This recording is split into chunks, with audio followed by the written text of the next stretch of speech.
At so ayan, hi guys! Welcome back sa channel natin at eto na si One Punch Man Chapter 195. So ayan bago tayo magsimula ay kung bago ka pa lang din sa channel natin ay huwag mo kalimutan mag-subscribe at pakipindot na rin yung notification bell para ma-update ka every time na meron tayong bagong upload. At syempre ay huwag niyo po kalimutan na i-follow ito si Facebook page natin. So yung link nito ay nandiyan lang po sa may comment section natin, so pakicheck na lang yan. At so ayun lang naman at huwag na nga natin patagalin pa, simulan na natin yan.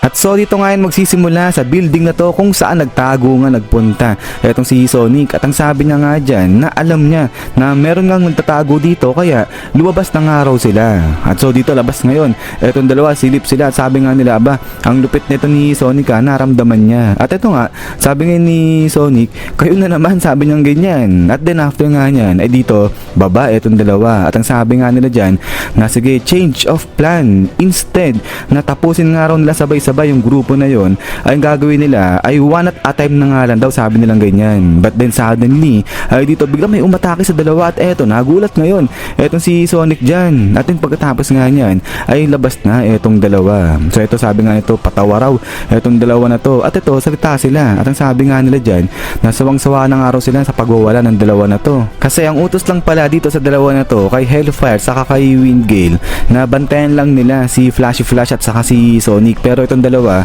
ay may kung ano-ano nga yung ginagawa, may sarili silang diskarte ganyan. So ayaw ng grupo na to yung ginagawa nitong dalawa. But then after nyan ay ito baling ngayon itong lalaki dyan kay Sonic at binati niya yan. Sabi niya nga dyan, nice to meet you Sonic, sabi niya ganyan. At then ay dito nagpakilala na itong lalaki at siya nga raw si Merciless, galing siya sa 42nd class. Tapos ito naman isang kasama niya dyan si Violence naman. At then pagkatapos nga nyan ay dito pakita pa itong isang ninja dyan. At then after nyan ay ito isa-isa nagsisilabasan na yung mga assassin dyan. So dito parang nadidismay ng konti lang itong si Sonic, sabi niya nga dyan aba mas marami daw pala itong mga to kaysa sa inaasahan niya. At so pagkatapos nyan ay dito nga nagkumpulan na ngayon, nagsama-sama na itong mga assassin na nga na to. So itong mga to mga ninja nga sila, mga assassin sila, at ang tawag sa grupo nila ay Heavenly Ninja Teninto. So itong grupo na to consist yan ng mga elite assassin na kung saan ay nasurpass na nila yung pinakamataas na rango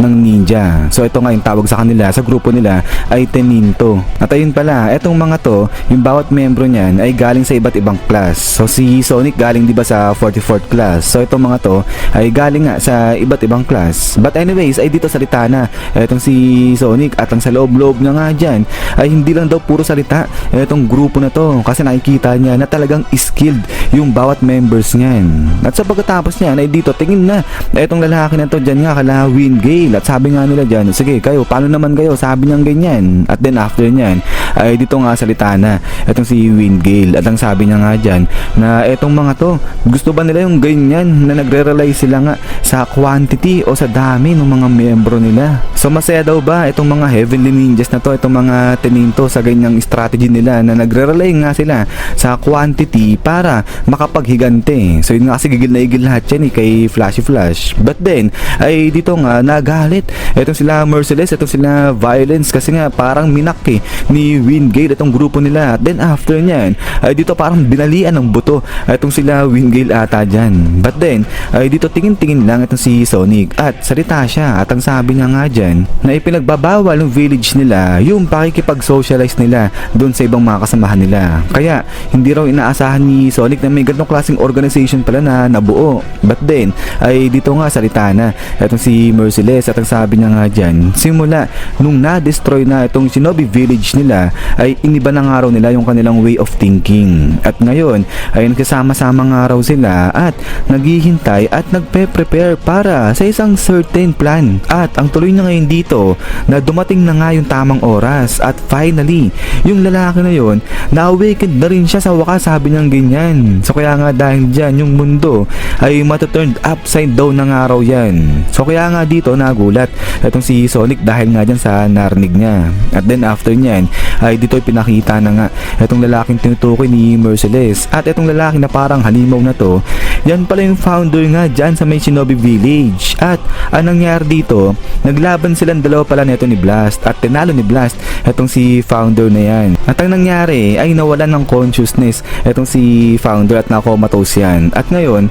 nandoon siya sa loob nga ng recovery capsule. So 15 years ago na yung nakakalipas. But then, dahil nga sa na-awakened na nga raw itong si founder nga nila, ang uunahin nilang tapusin ngayon dyan ay itong si Flashy Flash nga raw. At kapag katapos nila dito kay Flashy ay itong public execution naman nga raw ni Blast yung gagawin nila o yung isusunod nila. At so now, kapag wala na nga raw itong dalawa ay wala nang makapipigil sa kanila at itong mga ninja na ngayon yung maghahari dyan sa mundo. At so dito ngayon bali nga sila dyan kay Sonic at ang sabi nga nila na huwag mag-alala itong si Sonic kasi nga parte siya sa plan na yan at ang gagawin niya, siya yung tatawag dyan kay Flashy Flash para nga dumating dun sa isang certain location. At dito sabi nga nung lalaki na to na huwag mag-alala itong si Sonic kasi hindi naman daw nila inuutusan itong si Sonic na patayin niya mag-isa ay ang si Flashy. Ang gagawin nga nila ay magkatago sila, maghihintay lang sila doon nga sa certain location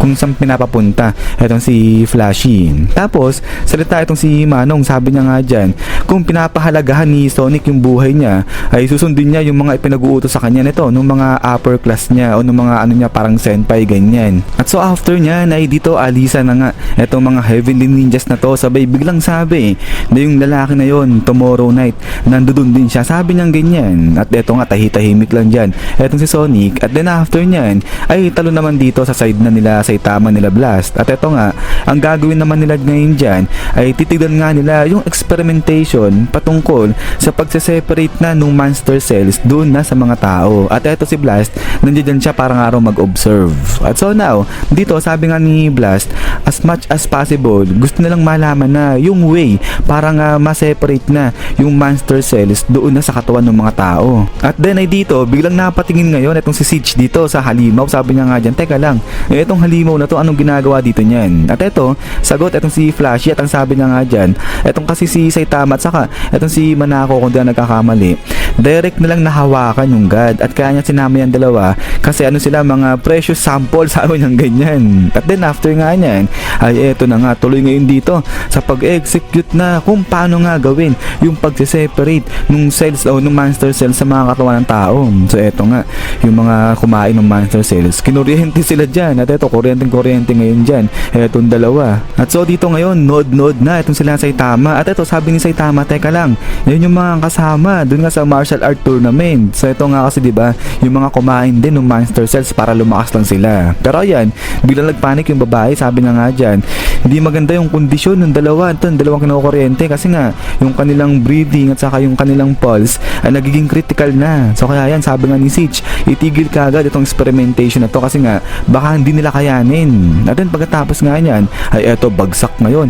etong dalawa na to, so bula-bula dyan itong mga bibig nila. Pero dito biglang napatago itong si Manako at ang sabi niya nga dyan na teka lang siya daw kasi simulat sa pool pa lang halimaw na talaga siya, hindi naman siya naging tao kaya nonsense pa kung gagawin sa kanya itong experiment na to. So takot na takot itong halimaw. Pero yan nga sabi ni Saitama na huwag mag-alala itong si Manako kasi hindi naman daw gagawin sa kanya yan. Pero ayan ang tanong ngayon nila dito kay Manako ay saan daw ba siya galing? At ito sagot si Manako, sabi niya apparently ay parte siya ng katawan ito ni Goro na na-separate during nung nandoon nga sa incubation itong si Goro. So yun alis sa katawan itong si Manako dyan kay Goro Meteoro. At dito sabi nga ni Saitama, ganun bakit? Kasi gutom ka, sabi niya ganyan. Pero yan, sagot lang. Ito si Manako sabi na nga dyan na hindi raw ganun, sa tingin niya coincident lang daw yung nangyari. Pero ayan, ay dito nga tahimik na etong si Blast kasi nga biglang nakita niya itong halimaw na parang kusang pupunta dito sa parang experiment na upuan na nga na to. At ito, seatbelt ngayon siya dyan. At ayan, hinga-hinga, pawis na pawis etong lalaki, itong halimaw na to. At then pagkatapos nga niyan ay dito napapatulala etong si Blast, di niya maintindihan kung bakit ganito yung ginagawa ng halimaw. At then after nga niyan ay dito napalokahan na etong halimaw. Biglang sabi niya nga dyan na alam niya yung mga bata doon sa dojo ay nanonood sa kanya, pero ang ginawa niyang halimaw yung sarili niya, sabi niyang ganyan. At kaya ngayon hindi niya na kayang tumingin pa sa mga mata ng mga bata. Kaya nga dito ang sabi niya, sige, gawin na nga raw nila, simulan na nila etong eksperimento na to. So sigaw siya at etong babae biglang prepare na nga siya dyan. At then after nga niya is dito sinimulan na yung pag-experiment. At eto nga kinuryente na etong halimaw. Pero ayan, biglang sagot etong babae, sabi niya nga dyan, etong halimaw na to, etong bear na to ay stabilize yung number niya at promising etong pinapakita dyan ng halimaw. So ibig sabihin naging successful, naging okay naman yung kondisyon ng halimaw na nga na to. So meaning parang naging okay nga yung experimentation dyan. Pero pagkatapos nga nito ay eto si Blast, ang sabi niya nga dyan, ang ibig sabihin nito yung susi ay yung kanilang mental state. At then after nyan ay eto nga kinuha na ulit etong bear na to, etong halimaw. At ayan, bench time ngayon. Pero ito nga biglang salita na etong si Flashy at baling ngayon siya dyan kay Blast. At ang sabi niya ngayon dito na kaya siya pumunta dito kasi nga gusto niyang kausapin etong si Blast patungkol dun sa God. At ang sabi nga nato ni Flashy kay Blast ay di ba nga may alam etong si Blast dyan nga sa God na yan. Ngayon gusto niyang malaman kung ano nga yung connection between nung God at saka nung village kung saan ipinanganak etong si Flashy Flash. So tingin nito ni Flashy ay merong connection between dun sa God at saka dun nga sa Shinobi Village kung saan siya pinalaki. At baka nga may alam dyan etong si Blast. But then ay pagkatapos niyan is yan guys, so hanggang dito lang itong chapter na to. So ayan ay ang silang ng chapter na to for the first time na yata. Parang 13 pages lang ba o 15 pages lang etong manga na to ngayon. At so ayan ay kapag lumabas na yung kasunod na chapter na to ay papalabas ko na lang kagad sa inyo yan guys. So ayan ay maraming salamat nga sa panonood dito. At huwag nyo nga pong kalimutan na i-follow at i-like na rin etong si channel natin at etong si Facebook page natin. So yung link dito ni Facebook page nandiyan lang sa may comment section. So yun lang naman, so lagi mag-ingat, God bless inyo lahat at kita-kits tayo ulit.